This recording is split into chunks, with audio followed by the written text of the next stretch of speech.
খেলা চলছে বিশ্বজুড়ে। ক্রিকেট, ফুটবল ছাড়াও খেলা রয়েছে এক দীর্ঘ ফর্দ। আর সেই খেলাধুলা নিয়ে সবকিছু নিয়েই আমাদের নিয়মিত আয়োজন এখন মাঠে। আর সেই এখন মাঠে আপনাদের সঙ্গে আছে আমি নোমান আব্দুল্লাহ।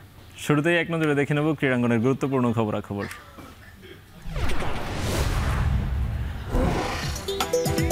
নারী ক্রিকেটে অনিয়মের সত্যতা পেয়ে অধিকতর তদন্তের জন্য জাতীয় ক্রীড়া পরিষদের দেয়া চিঠির জবাব দিয়েছে বিসিবি। তবে দল নির্বাচনে কোনো অনিয়ম খুঁজে পায়নি বোর্ড। জাহানারা আলম ইস্যুতে গঠিত 5 সদস্যের কমিটির কাছে যৌন হয়রানি সহ অন্যান্য অভিযোগের চিঠি হস্তান্তর। বোর্ড পরিচালক নির্বাচনের ব্যস্ততাকে ব্যাখ্যা দিতে দেরি হওয়ার কারণ বলে উল্লেখ করেছে বিসিবি।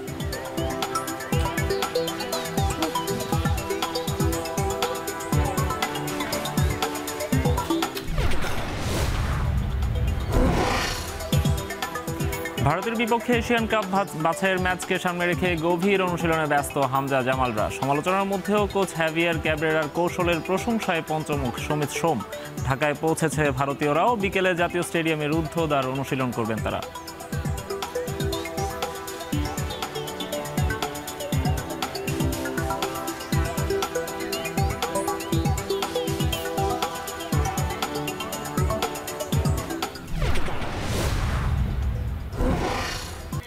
দর্শক, এতক্ষণ দেখছিলাম ক্রীড়াঙ্গনের গুরুত্বপূর্ণ খবরাখবর। আজকে আমরা আলোচনা করব সাম্প্রতিক সময়ে যে বিভিন্ন ফেডারেশন আমরা শুনছি নারীদের প্রতি সহিংসতা, নারীদের প্রতি যে অনিয়মগুলো ঘটছে সেসব নিয়ে।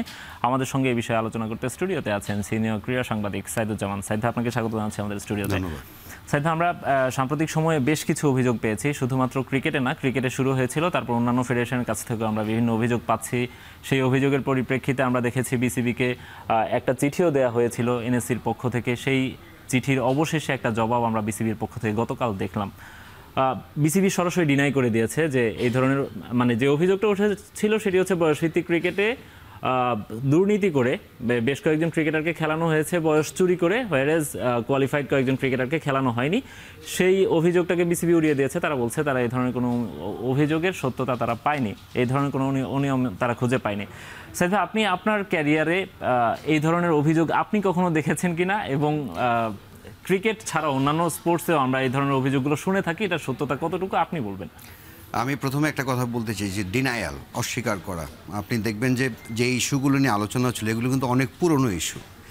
আলোচনাগুলো সামনে আসার পরপর বিসিবি যত দ্রুততম সময়ে ডিনাই করলো যেগুলো ঘটেনি। বয়সভিত্তিক ক্রিকেটের কথা বলেন, নারীদের বিষয়টা হয়তো একটু সময় নিচ্ছে বেশি স্পর্শকাতর বিধায়, যে দ্রুত গতিতে বিসিবি অস্বীকার করলো। এই যে ডিনায়াল, এটা হলো আমাদের রাষ্ট্র কাঠামোর সবচেয়ে বড় সমস্যা। যে একটা সমস্যার সামনে এলে সেটাকে অ্যাড্রেস করার বদলে সেটাকে ডিনাই করাটাকে বোর্ড বলেন বা যে কোনো ফেডারেশন বলেন প্রধান দায়িত্ব মনে করে। যে কারণে হয় কি এই সমস্যাগুলো বাড়তে থাকে। এই বয়সভিত্তিক ক্রিকেটের দল নির্বাচন থেকে আজকের ঘটনা না, কিন্তু এটা সবসময় আমরা যেহেতু সব সেক্টরে তা যাওয়া হয় না, এইসব গুঞ্জন সবসময় ছিল যে নানা ফেভারের কারণে বয়সভিত্তিক দল নির্বাচনে পক্ষপাতিত্ব অনেক কিছু আছে। সো এটা আনলাইকলি না, কিন্তু যে দ্রুত গতিতে বিসিবি এটাকে ডিনাই করলো তাতে আমি খুব বেশি আশাবাদী না। আমি এটা বিসিবির সরকারি স্টেটমেন্ট হতে পারে, বাট একজন সাংবাদিক হিসেবে আমি এটা প্রবাবলি আমাদের এটা নিয়ে আরও কাজ করার দরকার আছে সাংবাদিকদের। আর আপনি যেটা বললেন যে নিগ্রহের কথা, বিশেষ করে নারীদের, আমি বলবো যে এটা অভিযোগ আকারে একজন সাবেক ক্রিকেটার এবং আমি বলবো যে স্টলওয়ার্ড বাংলাদেশ ক্রিকেটের, তিনি সামনে এসেছেন বলে আজকে এটা নিয়ে এত আলোচনা হচ্ছে। বাট এটা কিন্তু শুধু ক্রিকেট না, সব খেলাতেই বিশেষ করে বয়স ভিত্তিক থেকে শুরু করে আমি বলবো সিনিয়র লেভেলেও আলোচনা ছিল। কিন্তু আমাদের সমাজ, এবং আমি যে বললাম ডিনায়াল, একজন নারী তার ফেডারেশনে গিয়ে কমপ্লেন করবে এবং সেই কমপ্লেনটা, অভিযোগটা গুরুত্বের সঙ্গে ফেডারেশন নেবে, এটা আমি বিশ্বাস করি না।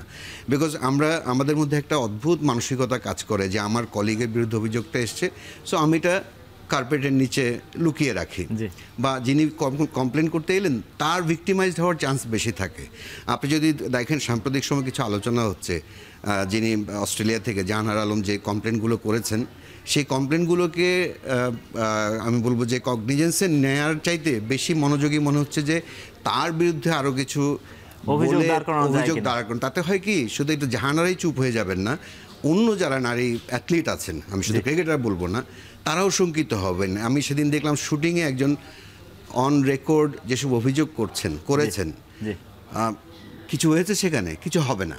কি হবে, কিছুদিন পর জানা যাবে যে ওই শুটারের বিরুদ্ধে অলরেডি আমি সোশ্যাল মিডিয়ায় দেখছি যে প্রত্যেকেরই তো এখন বট বাহিনী আছে, অনেক রকম। আমি বলছি না যে ওই অভিযোগগুলো 100% সত্যি, বাট আপনাকে অভিযোগগুলো প্রথমে কগনিজেন্সে নিতে হবে।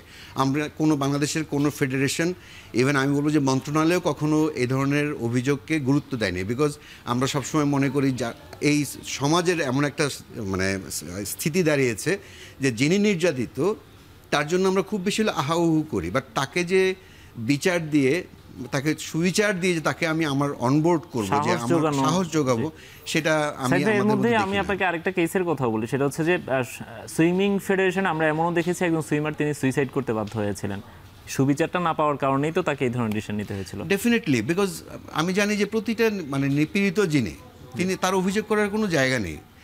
এখন কি হবে, জাহানারা আলমের কেসটাই বলি, তিনি যে অভিযোগগুলো করেছেন এগুলো প্রমাণ কি যে তিনি কি ওই কোচের সঙ্গে যখন কথা হচ্ছিল যে উনি কি রেকর্ডার অন করে রেখেছিলেন? অবশ্যই ভিডিও এভিডেন্স আছে। এখন বলা হবে তার বিরুদ্ধে কোনো অভিযোগের পক্ষে কোনো সাক্ষ্য প্রমাণ পাওয়া যায়নি, বাট এখানে একটা ইউনিক কেস আছে। আপনি যদি ফিফা বা আইসিসির সেফটি গার্ড যে রেজলিউশন আছে সেখানে কিন্তু এটাকে সার্কামস্টেন্সিয়াল এভিডেন্স বলে, সব কিছু কিন্তু আপনি লিখিত বা এটা চুরি ছিনতাই না, এটা আপনি একজনকে হ্যারাস করেছেন ভার্বালি, সেটা যে রেকর্ড থাকবেই এমন কোনো কথা নেই। বাট আপনি তার বিরুদ্ধে যদি আরও 10 জনের কমপ্লেন থাকে, এটা ডেফিনেটলি যারা এই তদন্ত করবে তারা বিষয়গুলো আমি আশা করি। কিন্তু যেহেতু ক্রিকেট বোর্ডের গঠিত তদন্ত কমিটি, আমার কাছে মনে হয় না যে তারা এই স্টেপগুলো ঠিকভাবে, মানে জাহানারার প্রতি সমবেদনার চাইতে যাদের বিরুদ্ধে অভিযোগ তাদের প্রতি অনেক বেশি সমবেদী থাকবেন। রাইট।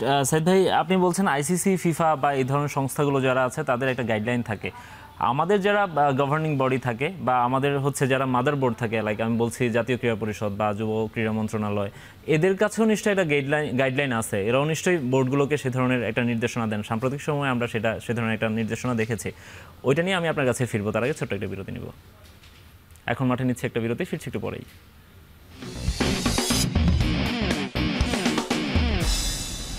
বিরতির পর ফিরে এলাম, আপনারা দেখছেন এখন মাঠে। সাইদ ভাই, আমরা যেখানে শেষ করেছিলাম বলছিলাম যে যুব ক্রীড়া মন্ত্রণালয় বা জাতীয় ক্রীড়া পরিষদ নিশ্চয়ই মাদার বোর্ড, তারা কি ধরনের গাইডলাইন দেয় বোর্ডগুলোকে। আমরা রিসেন্টলি দেখেছি একটা চিঠি ইস্যু করা হয়েছে সবগুলো ফেডারেশনকে একটা কমিটি করার জন্য, যেটা মূলত হচ্ছে হাইকোর্টের একটা গাইডলাইন ছিল আজকে থেকে আরও আমি যদি বলি 16 বছর আগে। এত বছর জাতীয় ক্রীড়া পরিষদ বা মন্ত্রণালয় এটা নোটিস করেনি কেন? আমার মনে হয় যে আমরা কেউই নোটিস করিনি, মানে যাদের দায়িত্ব ছিল।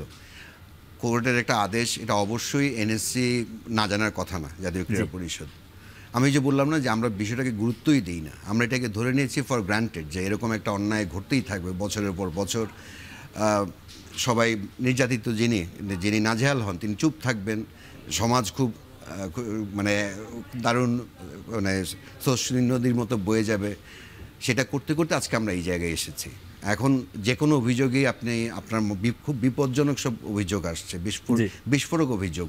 আপনি যদি তখন নিতে, অবশ্যই জাতীয় ক্রীড়া পরিষদের ব্যর্থতা, কোনো সন্দেহ নেই। যে হাইকোর্টের আদেশের পর আমি বলবো এক ধরনের এটা কন্টেম্প্ট অফ কোর্ট কিনা সেটা আইনবিদরা বলতে পারবেন, যে হাইকোর্টের নির্দেশের পরও এনএসসি এটা আমলে নেয়নি, কার্যকর করেন, এখন করেছে।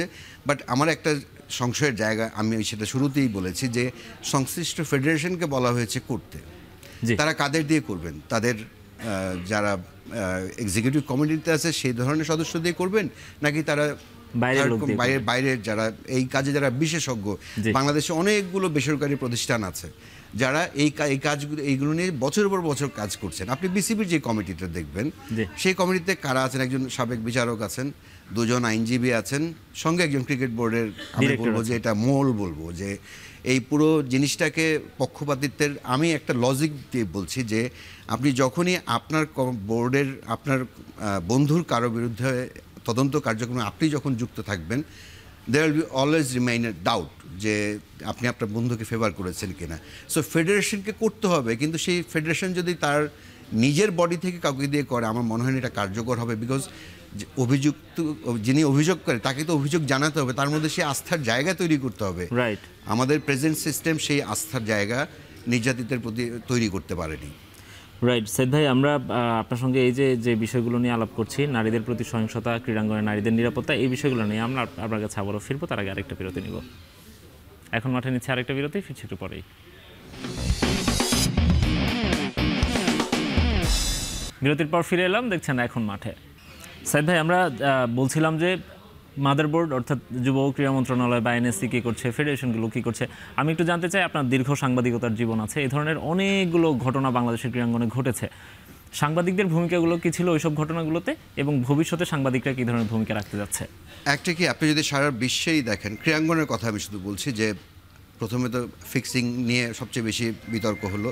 সাংবাদিকরাই সেটা ব্রেক করেছেন, সেটা বিদেশেও এবং আমাদের দেশেও। আমাদের দেশে কোচ খেলোয়াড় কনফ্লিক্ট এগুলো কিন্তু সাংবাদিকরাই সামনে নিয়ে এসেছেন, পরে সেগুলোর একটা সমাধান হয়েছে। কিন্তু দায়িত্ব ছিল কিন্তু ক্রিকেট বোর্ড বা ফুটবল ফেডারেশন বা শুটিং ফেডারেশন, যেই ফেডারেশনের কথা বলেন, এবং সবার উপরে গুরু হলো জাতীয় ক্রীড়া পরিষদ বা ক্রীড়া মন্ত্রণালয়। সো ফেডারেশনগুলো যেহেতু নির্দিষ্ট ব্যক্তির দায়িত্বে, তাদের উচিত ছিল এগুলো অ্যাড্রেস করা।